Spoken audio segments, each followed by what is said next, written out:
প্রথম পরিচ্ছেদে ৩০ নম্বর আয়াতের ব্যাখ্যায় মুজারগতের একটি জামাতের বিস্তারিত ঘটনা উল্লেখ করা হইয়াছে। তাহারা ক্ষুধার্ত ও বস্ত্রহীন অবস্থায় রাসূলুল্লাহ সাল্লাল্লাহু আলাইহি সাল্লামের খেদমতে হাজির হইয়াছিলেন। তাহাদের নিকট পরিধানের জন্য বস্ত্র ছিল না, খাওয়ার জন্য কিছুই ছিল না।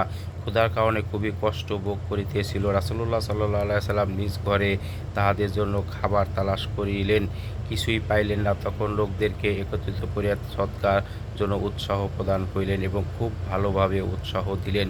ইহাতে বিভিন্ন সামানের 2টি স্তূপ জমা হইল।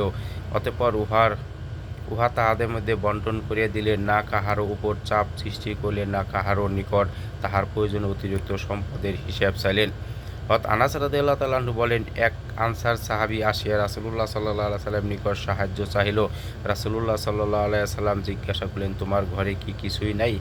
তিনি আরজ করিলেন, একটি চট আছে, যাহার অর্ধেক বিছানা হিসাবে ব্যবহার করি, আর বাকি অর্ধেক গায়ে দেই, আর পানি পান করার জন্য একটি পেয়ালা আছে। রাসূলুল্লাহ সাল্লাল্লাহু আলাইহি সাল্লাম জিনিস 2টি আনাইয়া 2 দিরহাম মূল্যে বিক্রয় করিয়া দিলেন এবং উহা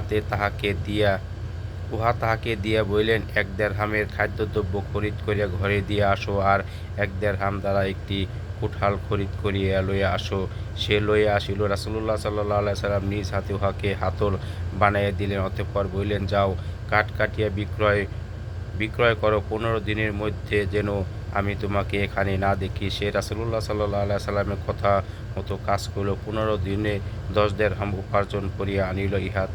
উহা হইতে কিছু দ্বারা খাদ্যদ্রব্য খরিদ করিল, আর কিছু দ্বারা কাপড় খরিদ করিল। রাসূলুল্লাহ সাল্লাল্লাহু আলাইহি সাল্লাম বলিলেন, ইহা মানুষের নিকট সওয়াল করা হইতে উত্তম, কেননা ভিক্ষা করিলে কিয়ামতের দিন তোমার চেহারায় দাগ হইত। অতঃপর রাসূলুল্লাহ সাল্লাল্লাহু আলাইহি সাল্লাম বলিলেন, শুধু 3 প্রকার